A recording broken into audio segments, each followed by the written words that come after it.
There's no other form factor that's pushing the boundaries of smartphones quite like foldables are. And with the Galaxy Z Fold 2, Samsung has shown us how far this tech has come in the space of a couple of generations.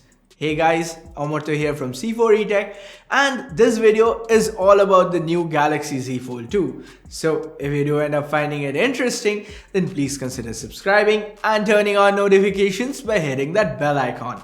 Let's now get started.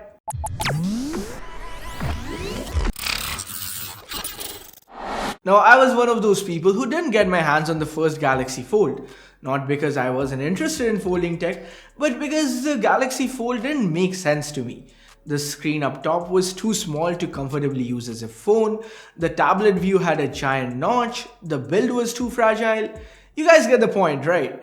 It was an amazing piece of tech, just not practical enough. Well, the Z Fold 2 changes much of that. Yes, at $2,000, it's still eye-wateringly expensive, but this time I'm genuinely excited for it, which is why I decided to make this video for you guys. Yes, I know, I don't have the unit in hand, and by the time this video goes live, you guys might have seen a few unboxings, but guys, this isn't about the specs. This is about the future that the Galaxy Z Fold 2 is trying to unfold for us. Well, I'll stop with the fold puns and get on to those changes that I was talking about. For me, the biggest one is the new cover display. That's what Samsung calls this 6.25-inch AMOLED screen that we have on top of the Fold 2. The new 25:9 aspect ratio means we're dealing with a tall, narrow display. Kind of reminds me of the Xperia lineup. Now, for me, this is a big upgrade from the tiny 21:9 4.6-inch panel on the original Fold. Just to give you guys an example, the iPhone SE 2020 comes with a 4.7-inch screen, and that, even at 16:9 aspect ratio, feels pretty cramped. Imagine typing on a smaller, narrower display. Just not happening, right? Well, that's why I think the Z Fold 2 manages to nail it. The new cover display means you don't have to unfold the fold, at least not all the time. And that makes it so much more useful as a phone. But when we do unfold it into the tablet form factor, Samsung has yet another upgrade in store. Gone is that annoying notch to the side. Like the cover display, the main screen too now comes with just a punch hole up top. What's more, we now have more screen real estate in tablet mode, 7.6 inches in fact. A higher 120Hz refresh rate, slimmer bezels, and the first-gen plastic screen that's now been replaced with a layer of ultra-thin glass, similar to what we had seen before with the Galaxy Z Flip. So yes, still not as strong as a glass panel on a regular smartphone, but then that's just the price we pay for living on the bleeding edge of technology. The Infinity Flex display, that's pretty impressive. But what about the hinge? Well, Samsung has improved that too. The third generation hinge is now based on a cam mechanism. So basically what this is a complex mechanism based on a shaft and levers which allows the Z Fold 2 to stand up, kind of like a mini laptop. This lets us use the Z Fold 2 in flex mode. Right now, there's only a limited amount of apps that support flex mode, but with the evolution of apps and newer version of Android coming with better support for foldable phones, this can be an absolute game changer. And yes, this is one of the factors that has me excited for the Z Fold 2.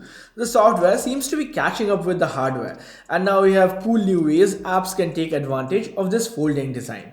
Right now, it's limited to apps like Samsung Camera, Gallery, video calling apps, and YouTube, but support for more should be coming real soon. Coming back to the hinge, or as Samsung calls it, the hideaway hinge, we now have bristles inside the shaft that should brush away dust, debris, or lint that manages to find its way inside. And thanks to the new design, the gap between the two halves of the foldable screen is now even smaller. To top it all off, Samsung has given the hinge a nice bit of customization. In certain regions, we'd be able to choose the color of our hinge from a range of metallic silver, gold, red, or metallic blue. So, kind of like an accent color. As for the body of the device, it comes in either Mystic Black or Mystic Bronze, the same color scheme that we have been seeing on the new Note 20 lineup. Now, what good is a phone that can't last us throughout the day? So, with the usual spec bump, the Z Fold 2 also manages to cram in a 200 mAh bigger battery.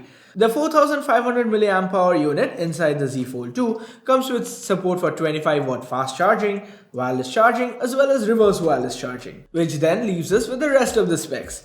Well, they're pretty much what you'd expect from any flagship Samsung device. A Snapdragon 865 Plus processor, which brings 5G support, 12 gigs of RAM with either 256 or 512 gigs of UFS 3.1 storage, two 10 megapixel selfie snappers, one for the cover screen and one for the main, and a trio of 12 megapixel main, telephoto and ultra-wide snappers to the back. Samsung has even included a nice little trick where the cover screen can show the subject a preview of the photo being clicked while the Z Fold 2 is in the tablet mode. There's no headphone jack on here, but we do get stereo speakers and the fingerprint sensor. Well, instead of an in-display module, we have it mounted to the side, integrated into the power button. Now, as I mentioned before, the Galaxy Z Fold 2 is an expensive device. We don't have the exact Indian pricing yet, but considering that we are getting a plastic bagged phone at 80,000 rupees, I don't think Samsung's going to be pricing this one anywhere less than 1.5 lakh. Anyway, the main competitor for the Z Fold 2 is going to be the Microsoft Surface Duo. That's yet another phone I'm really excited for. So, what do you guys think of the foldable phones? Pricing aside, would you like a phone that can transform into a tablet? Also, what other form factors do you think foldable phones could come in? Like, we have already seen the Z Flip and then here's the Z Fold. Maybe there are some other form factors that you guys might be interested in? Let me know via the comments below. As always, like, share, subscribe, and turn on notifications by hitting that bell icon if you haven't yet. Thanks a lot for watching till the end, guys. Have a good one. Cheers.